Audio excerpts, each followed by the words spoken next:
What if the facts we hold on so dearly are nothing more than perfectly curated fictions? Ladies and gentlemen, hello and welcome. This is the 7th edition of the SASI debate, proudly brought to you by SAYWHAT and supported by the Swedish Embassy in Zimbabwe. My name is Miss Jones, and I am your debate mistress. Joining me today on stage are 4 prestigious universities. Teams, please introduce yourselves, starting from podium 1 all the way to podium number 4. Hello everyone, my name is Metembe Mtimkulu from the University of Zimbabwe. Hi everyone, my name is Kimberly Malima from the University of Zimbabwe. Hi, my name is Munatsire Ndlovu. I am from Bindura University of Science Education. Hi, my name is Aninyash and I'm from Bindura University of Science Education. Hello, my name is Sean and I am from Chinhoyi University of Technology. Hello, my name is Ropa Fadzo and I'm from Chinhoyi University of Technology. Hi, my name is Lisa Lingwebe and I'm from the Harare Institute of Technology. Tatenda Alexia Shambare, representing HIT. Now that you're well acquainted, welcome aboard. Let the games begin.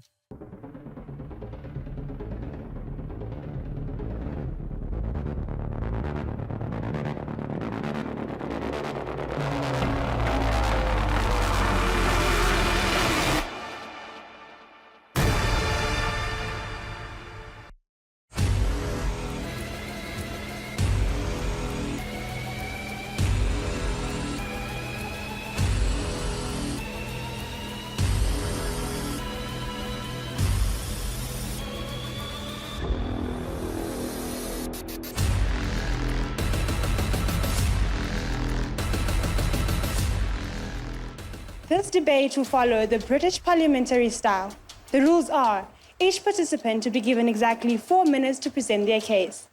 Points of information are allowed. However, if your POI has been declined, you have to wait for exactly 30 seconds before requesting for a second opportunity. With that being said, the motion reads: This House, as leaders of marginalized minority groups, would urge respective communities to partake in greater social integration at the expense of sustaining unique cultural attributes, that is, teaching comprehensive sex education at schools. This House, as leaders of marginalized minorities, would urge respective communities to partake in greater social integration at the expense of sustaining unique cultural attributes, that is, teaching comprehensive sex education at schools. The motion has been set. Prime Minister, the ball is now in your court.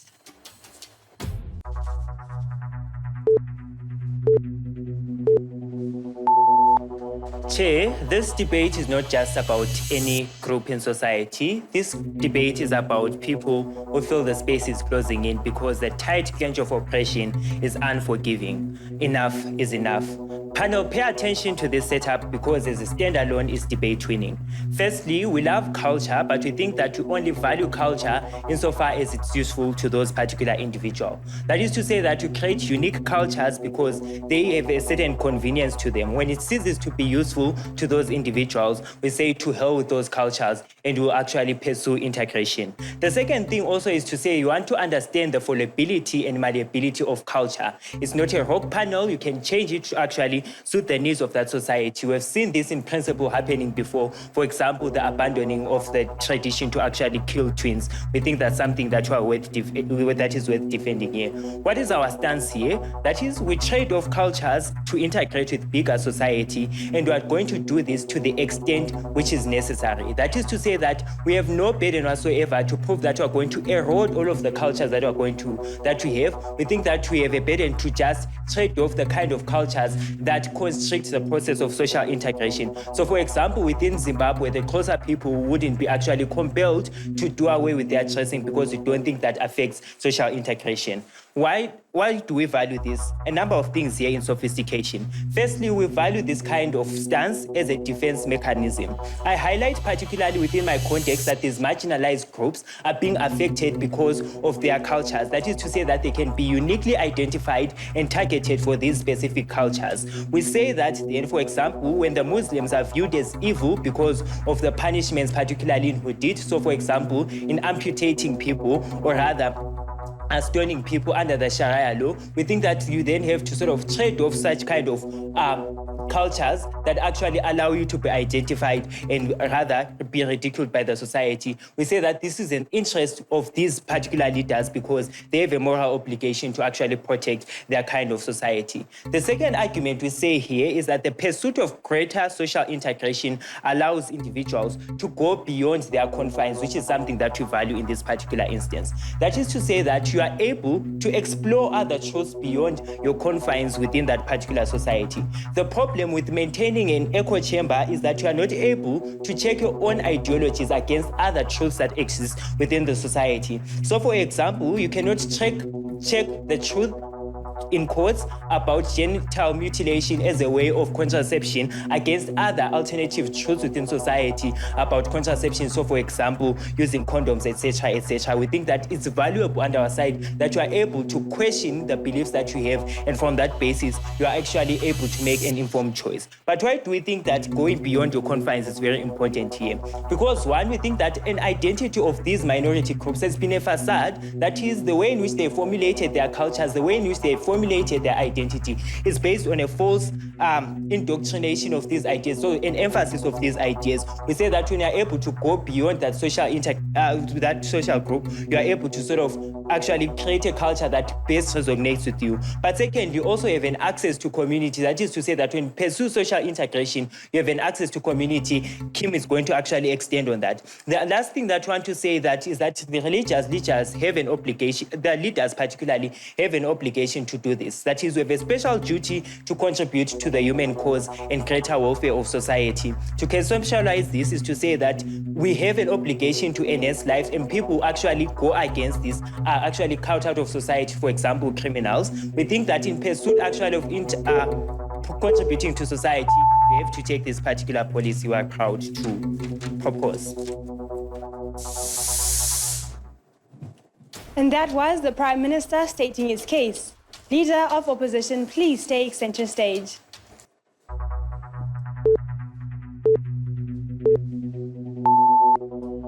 Okay, panel. Culture is a fabric of a society, and without it, we are lost. So we have to understand that when you're looking at marginalized communities and minority groups, these are groups that are already in a way they are already segregated, they are already in a way that they are not even put in important things and all that, right? So for them to partake in greater social integrations and also at the expense of their unique cultural attributes, that is going to be problematic. Okay, here's why it is going to be problematic. We are looking at a world where everyone is searching for an identity, where everyone wants to have something that they can call their own. So now, if you're now integrating and becoming one with the Western cultures or with any other culture, that is now saying that no one is going to be existing as unique. So when you're talking of unique cultures, cultural attributes, we're not only talking about the bad stuff. There are other good things that come when it comes to culture, you see. So we have areas where people have certain ways. Let's talk of marriage, right? Marriage in the sense of paying lobola, right?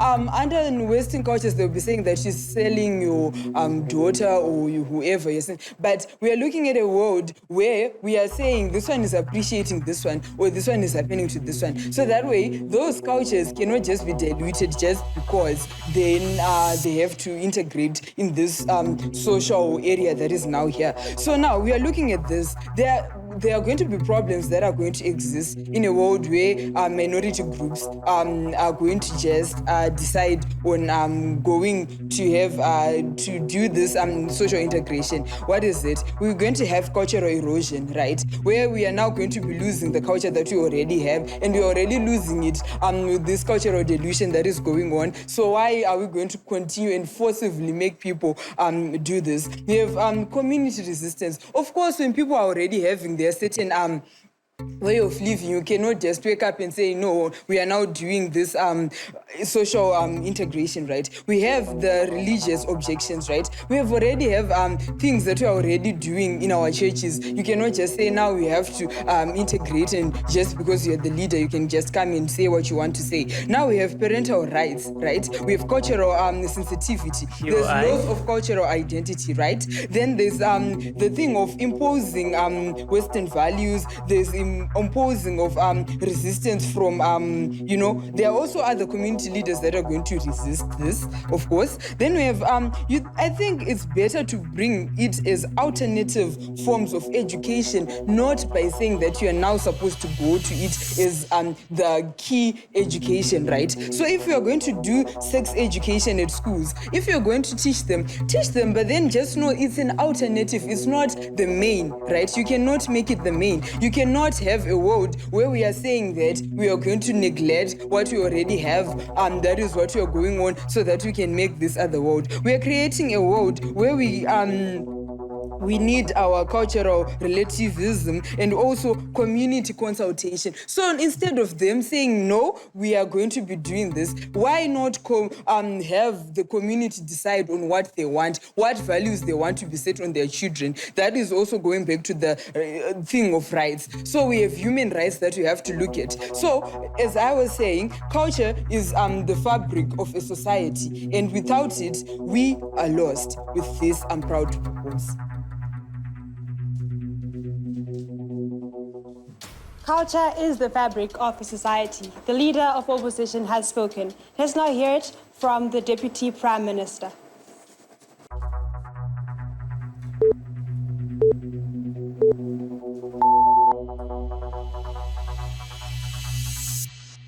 Panel, we understand that there are some cultural attributes that are good. That is why we say that we are not taking away these cultural attributes. We're not taking all of them away, but we're taking those that harm social integration, so that that argument from side opening opposition does not stand in today's debate. So what do they come here to tell us in today's debate panel? They tell us that there's going to be resistance from the community members. What do we then come to tell you? We tell you that these are marginalized communities, which means that they exist in isolation, and they are very small groups, and they believe, and they have like a sort of level or trust on their leaders. So they will believe what their leader says. In as much as there's going to be resistance, we still think that these religious leaders have the power to then make these changes. They also come to tell us that these minority groups are already segregated.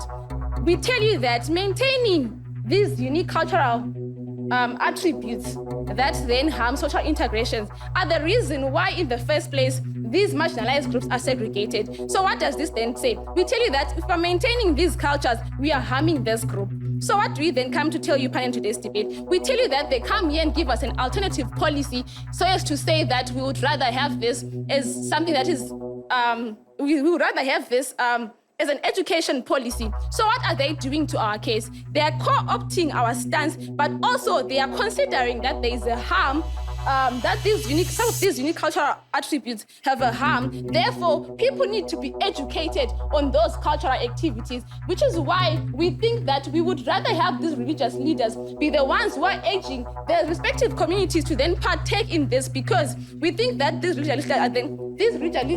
religious leaders understand how these people think, and they know how to convince them, and they would know how to change their mindset, right? So what do we then tell you, panel?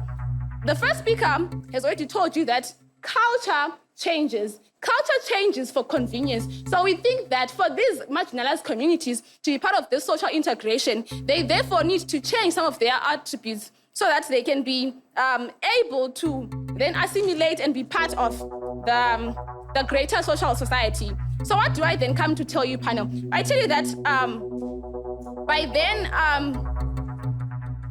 by partaking in social integration, there is access to community. The reason for the marginalization of these minorities has been based on the fact that they are not equal contributors to the society. One, they are an isolated group. That means that they maintain their norm of living. So what does this social integration then do? We say that this approach allows us to change that narrative insofar as we make a huge trade-off, because one, we have given up values that are so meaningful to us, to contribute to the greater society, right? The inference to this panel is that we gain acceptance. And we think that now, side of the house, acceptance is very important. Why? Because it gives us leverage.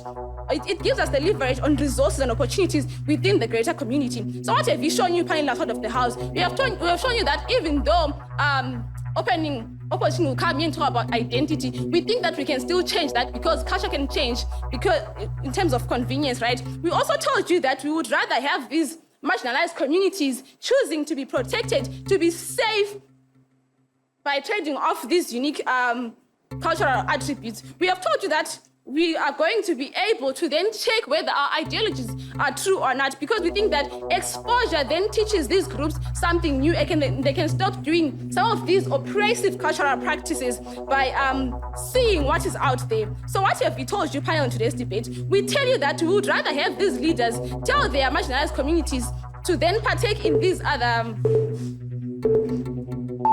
Thank you. That was the Deputy Prime Minister representing opening government. And now, Deputy Leader of Opposition, please take center stage.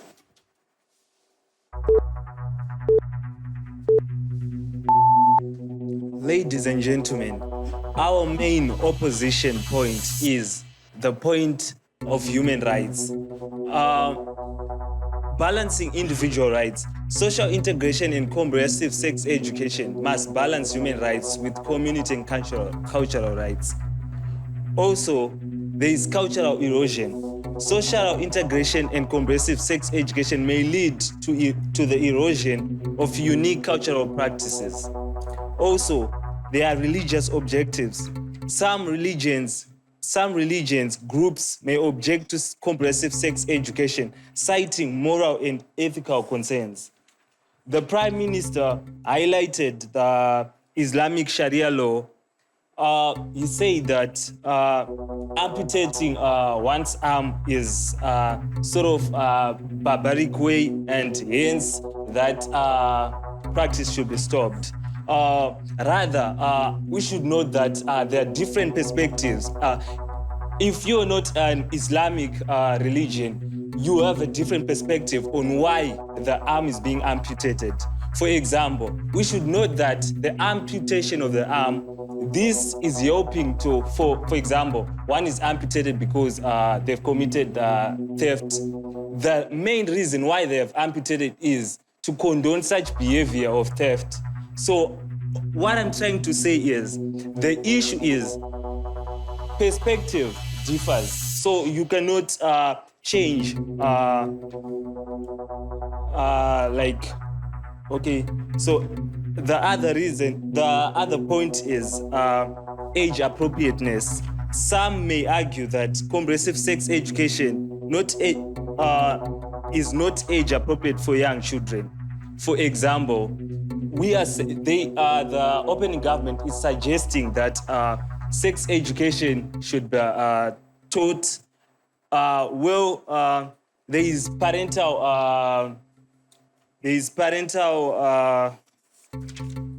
There's also parents. Some parents may not be well in line with their children being. So all this is more centered on violating human rights. Cultural erosion, it violates human rights. For example, he said education is not wrong in itself, but forgetting education itself is not wrong. But POI objected. Education itself is not wrong, but should we education is not wrong, but should it cost our culture? For example, if someone is offered a scholarship to Russia, for just the fact that they are getting education, does this mean that they should forget about their culture? Also, the reason why us people live in peace is because we respect each other's culture and boundaries. Hence, staying true to one's culture and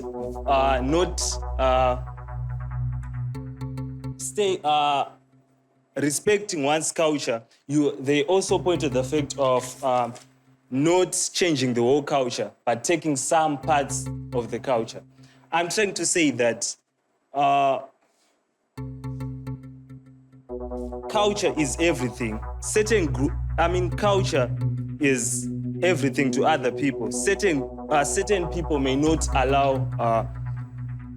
Thank you.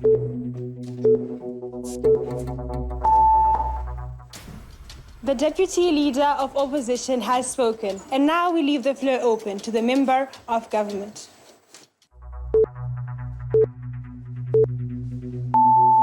Panel, I think it's unfortunate that side opposition chooses not to integrate with us, chooses not to engage with us on the aspect of how cultural erosion, or what the culture that we're trying to get rid of, is the negative culture that affects people, ladies and gentlemen, in this debate. Right? We're not talking about the culture that is beneficial for the communities, but rather we're talking about the culture that then diminishes people's rights, that then pushes them into discrimination, pushes them into oppression, and makes them marginalized, right? But then what we don't get in the context of this debate, and what then becomes our extension as closing government, is the duties, where we speak about the duties of leaders and what is the importance of having leaders in any society, ladies and gentlemen. We don't think that it's necessarily the duty of a leader to preserve culture. Rather, it is their priority to prioritize the happiness of those people, to prioritize the safety of those people, and to prioritize the protection of those individuals. And we feel that when they start engaging in cultural practices that then do away with the happiness of their people, that then do away with the protection of their people and the safety of their people, then they are not performing according to what exactly they're supposed to be performing.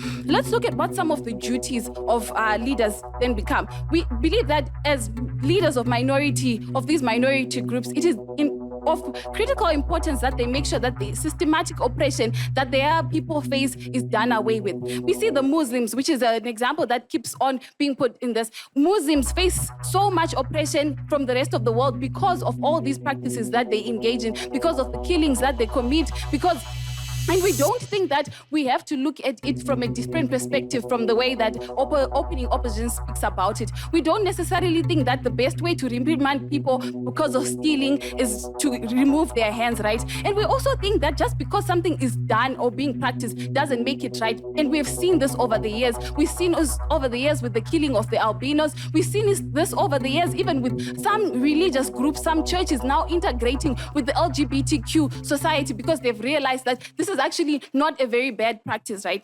So we think that it is important that these minority groups take care of their own, right? At the end of the day, let's talk about comprehensive sex education. Let's talk about some of the effects that come with comprehensive sex education, where we talk about SR and HR, where we talk about LGBTQ, right? We think that all of these things then become beneficial to the people that they very lead, and which becomes their very mandate in this debate, right? We think that at the end of the day, what we're trying to get rid of is STIs. We're trying to get rid of unplanned pregnancies, right? Which come from comprehensive sex education in schools, even to a minority group that believes in sex after marriage, even to a minority group that that does not believe in the practice of sex, right? We believe that at the end of the day, we see greater benefits when these minority groups decide to integrate with greater societal good, right?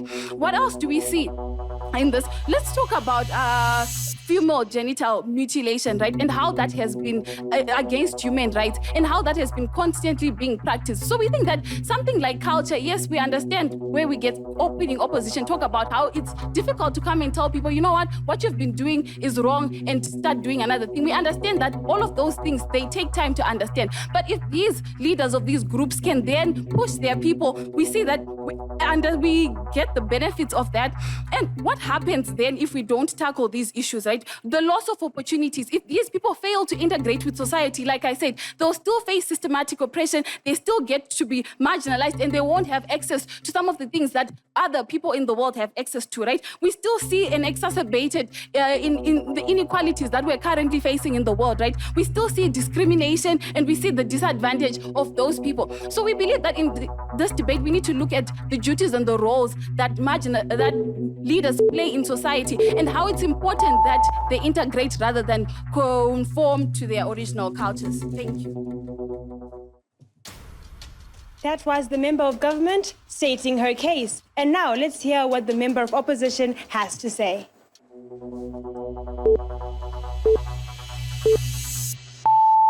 Ladies and gentlemen, the government came here and told us that we have to assimilate so that we can be accepted. Ladies and gentlemen, what is the value of acceptance when we lose our cultural values? Ladies and gentlemen, we are not refusing to assimilate, but we are not assimilating at the expense of our cultures. The government then defined that the actions that the minority groups are portraying are oppressive. Ladies and gentlemen, who defines these actions as oppressive? Ladies and gentlemen, they also mentioned that the actions should be beneficial to the community. The same cutting off of hands to the thieves is providing a safer community. For example, in Cyprus, when the thieves are removed their hands, this then instills fear in the individuals, therefore reducing the crime rate, like stealing.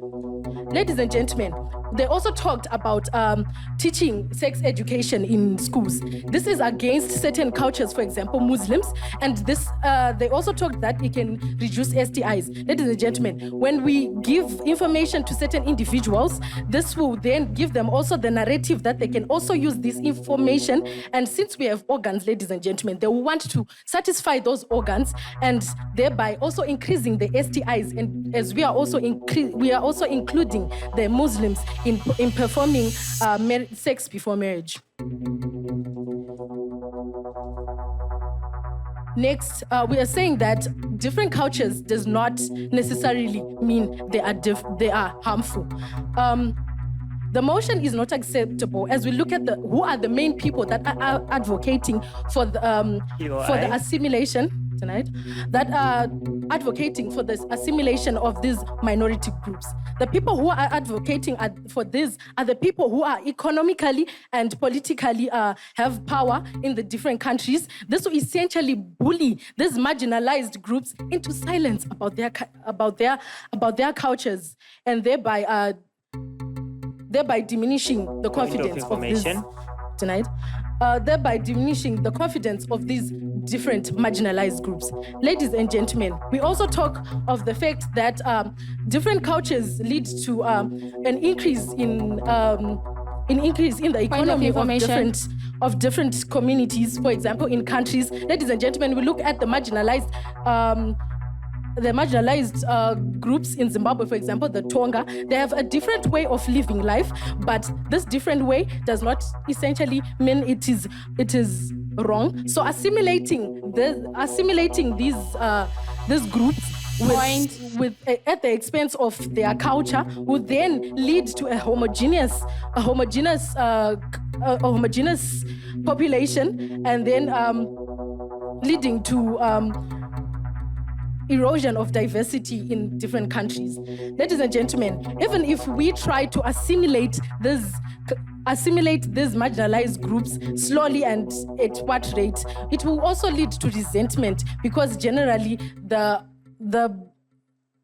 issue that these major groups are using to assimilate these groups is not one to benefit the marginalized groups, but one so as to benefit themselves. I thank you.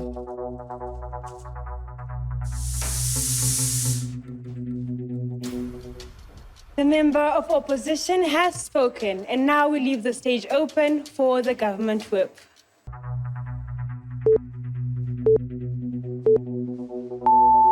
Ladies and gentlemen, the opposition came forward and wasn't able to bring about a valid argument, and we're about to show them why they were wrong and that we are correct in our determination of why we should bring in marginalized social groups into our greater culture. Now, culture, they kept prioritizing the point of how culture can be lost. There's cultural erosion where it will no longer matter. Culture is never lost. Culture is not static. It is not something that is once there and then disappears. It is a dynamic, ever-changing thing. What was normal in societal culture 10 years ago is not what is normal today. I tell you, today in society, we wear clothes made in factories. We do not wear animal skins and sheep skins, showing that there is a change in culture. It does not mean we have changed as people, but rather we've evolved to the next stage as humanity is meant to do. Culture is important, and keeping of cultural identity doesn't mean that our identities which we might be losing are necessarily things which are bad to lose. There are many things which you can try and keep in the name of cultural identity. Female genital mutilation, circumcision in mountains, which is very unsanitary, child marriages, where we now start to find a way of trying to protect pedophiles, all in the name of saying that our culture demands it and that it is safe for all of us.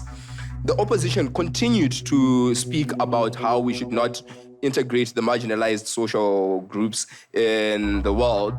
And a lot of normalized culture is detrimental to people right now. We spoke about the Islam and the Muslim people, about how they are cutting people's hands in the name of theft. And now you have to ask a question, is this maintaining culture when it goes against the very human rights we advocate for each and every single day in our work?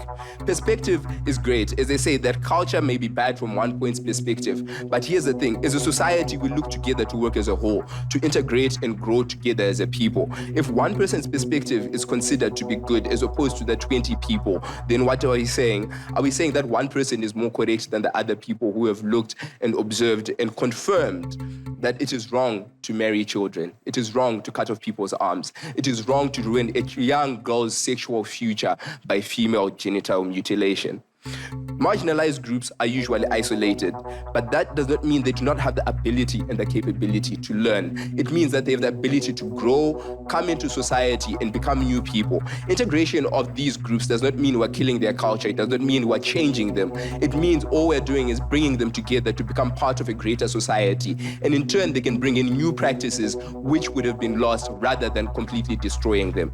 Integration is not a destruction, but a joining of two cultures to create something new and better. As I had said before, culture is dynamic, not static. Now, moving on to the final rebuttals for the opening opposition. As I had said before, it goes against human rights when we try to maintain certain aspects of past cultures. Many issues of past cultures and integrated marginalized groups have people committing crimes. They have people committing atrocities, people committing wrongs which can never be written right anymore. And the only way to fix this is to bring them into a society where they can be educated and shown the truth, to show that they are doing something that is wrong, to bring forward something better, something that will benefit everyone in terms of education, in terms of the way they interact with each other, and as well as the way they grow together as part of a newer society. Societal integration is something that takes time. And I like that the opposition spoke about the challenges, because we do not deny these challenges. We accept the challenges that happen with societal integration. It takes time and the challenges which come with it, but it doesn't mean that we're trying to make a perfect world. All we're trying to do here is make a world that is better. Thank you.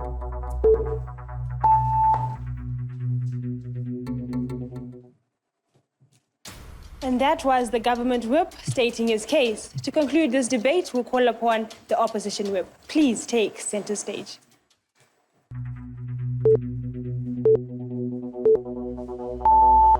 Ladies and gentlemen, I'm sure you've heard a lot of ideologies today. But as we take center stage, please take heed. The opening government stressed the point of using the cultural leaders to impart knowledge to their people. Let's take, for instance, the issue of Matsbaba Ishmael.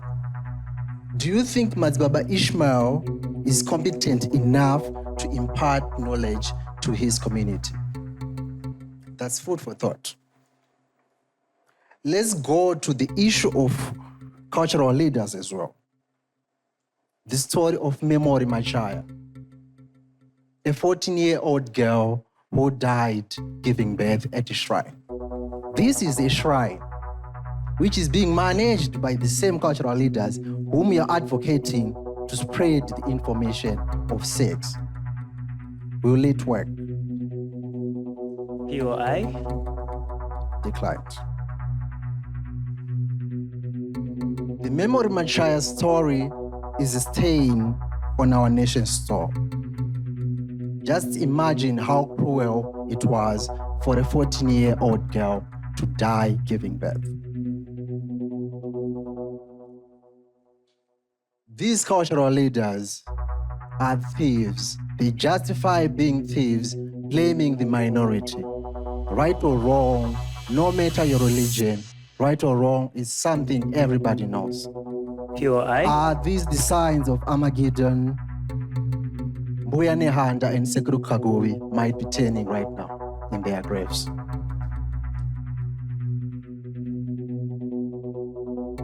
The science and education that we learn at high school level, I believe, is enough. We don't need the integration. As the opening opposition mentioned, let's take, for instance, the culture of paying lobola. Indeed, it is a sign of respect and appreciation. POI. Declined. Ladies and gentlemen, the biggest enemy of knowledge is not arrogance. It's the illusion of knowledge. Let's take, for instance, another cultural practice. The issue of circumcision still works up until now.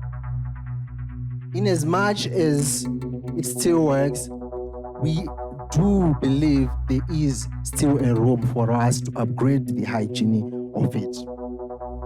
Ladies and gentlemen,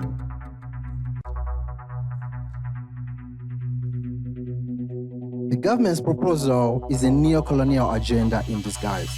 It seeks to replace our culture with the westernized monoculture. Comprehensive sex education is pushed by foreign NGOs, often which is inappropriate for our own Zimbabwean context. It undermines the role of our parents and elders in teaching the relationship and also the morality. What are they going to do when they have no role to play? Everything that the children need to know about sex, they've learned, yet we had the role of our aunties, our tetes, our own forefathers to teach us that. The government proposal is a threat to our cultural heritage and identity. We urge this House to reject the misguided attempt to homogenize our society. Let us take and protect our diversity and empower our communities. Thank you.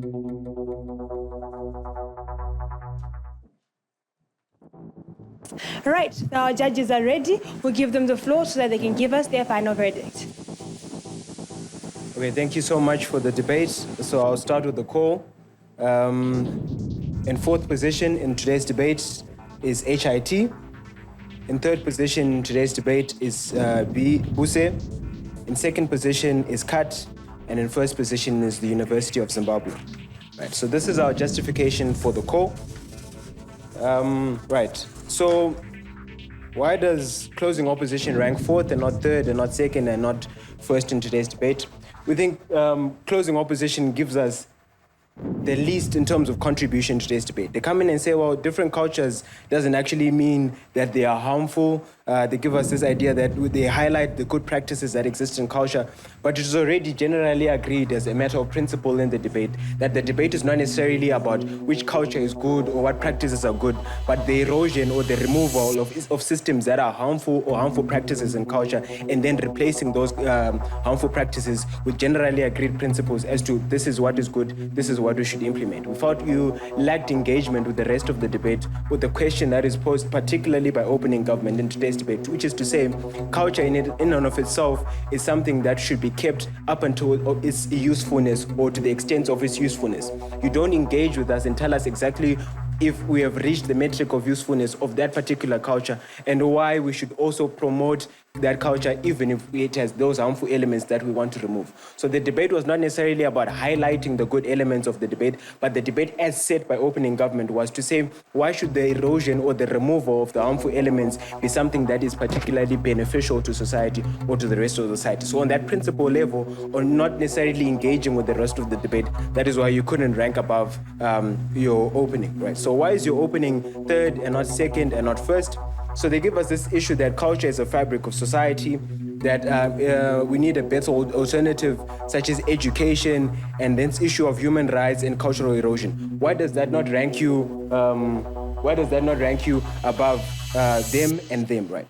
We think also, again, it is self-defeating for you to come in and say, well, we need to have better alternatives or education. That is already agreeing in principle that the status quo is problematic. But secondly, it is also agreeing to the fact that there are harmful practices as already highlighted by them in society, right? So although these guys squirrel the motion, you guys don't come in as opening opposition and say, well, the debate is not necessarily about the erosion of culture alone. If we look at it that way, none of the opposition teams can effectively win the debate, right? So you ought to have recharacterized the debate and shown where the debate ought to have been. I'll explain exactly where, as a panel, we thought the debate ought to have happened, right? Also, you explain the issue of human rights, but in the very same sentence, propagating or promoting issues to do with Sharia law and all of those things. That again is self-defeating in the debate and then can't rank you above these guys, right? So why do you guys rank second and not first in the debate? Again, yes, your extension is about the duties of leaders, that they should prioritize the happiness of individuals and social utility, that culture is not static, that society needs to grow together. We think it is issues that we hear from opening government repackaged, right? So you don't necessarily give us analytical extension as to why the duties and roles of leaders, particularly of minority groups, ought to focus predominantly on removing certain harmful practices to the favor of those groups. What does the world then look like when leaders particularly take a strong stance of social integration as opposed to that, right? So these guys already give us an analysis as to the malleability of culture, right? So what your role would have been was to explain to us why that malleability, what that then looks like in practice or in principle or in theory, right? So we thought we didn't necessarily get that analysis from you guys. Also, this issue that culture is not static, it is simply saying, culture is malleable. It is the same sentence, it's just nomenclature, right? So anyway, why these guys come in as opening government first? They are very smart in the debate in terms of characterizing the debate in terms of, removing harmful practices and not necessarily bad ones, right? They tell us, well, it is important for us to have malleability in culture because predominantly or empirically, it has been shown that when we remove certain elements, it leads to greater social integration. But not only that, it also means a lot of people benefit generally from that. They tell us this example of that we don't kill twins anymore, and that is something that we should buy and we should promote because it has led to a lot of people being saved in terms of lives, and that's something that is beneficial. They also tell us that marginal groups belong in isolation. It's an issue that no one really tackled within the today's debate. To say, okay, since they belong in isolation, social integration is important because it then allows those groups to exist within the greater scheme of things. Why is that problematic? Why should we not buy social integration as a result of cultural erosion? Why should groups, as they're in terms of their entirety, or should they accept marginalized groups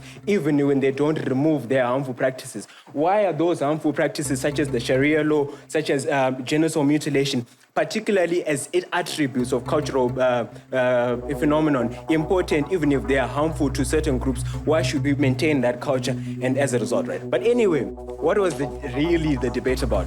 We felt like all of you guys really missed the chat in terms of what we ought to talk about. The debate specifically says marginalized leaders of marginalized minority groups. But more importantly, it says cultural attributes. So there's a fundamental difference between cultural policies and cultural values and norms and cultural attributes. Cultural attributes are what a culture looks like and not necessarily is in terms of its, it is the skeleton of the culture, right? So that is how we are represented as Shona people, as Ndebele people, as Xhosa people, as Venda people, right? So why should we promote the erosion of that culture for greater social integration into a greater culture? That is where the debate was. It wasn't necessarily about the values and norms that are prescribed in that culture, but the general understanding of what culture represents or what we look like as individuals, as Shona people, or in a greater instance, as Zimbabwean. But moreover, the debate was not necessarily about, Zimbabwe, China, and all of that.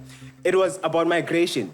It is about how, for instance, individuals are moving from their own countries to go and settle elsewhere, either due to political issues, social issues, or economic issues. When those individuals move in their groups, when they have pseudo-leaders, why should those pseudo-leaders choose social integration in Germany, in the UK, in Saudi Arabia, as opposed to maintaining their cultural beliefs? That is where the debate was, not necessarily whether it is harmful or not harmful to have social integration. Are we together?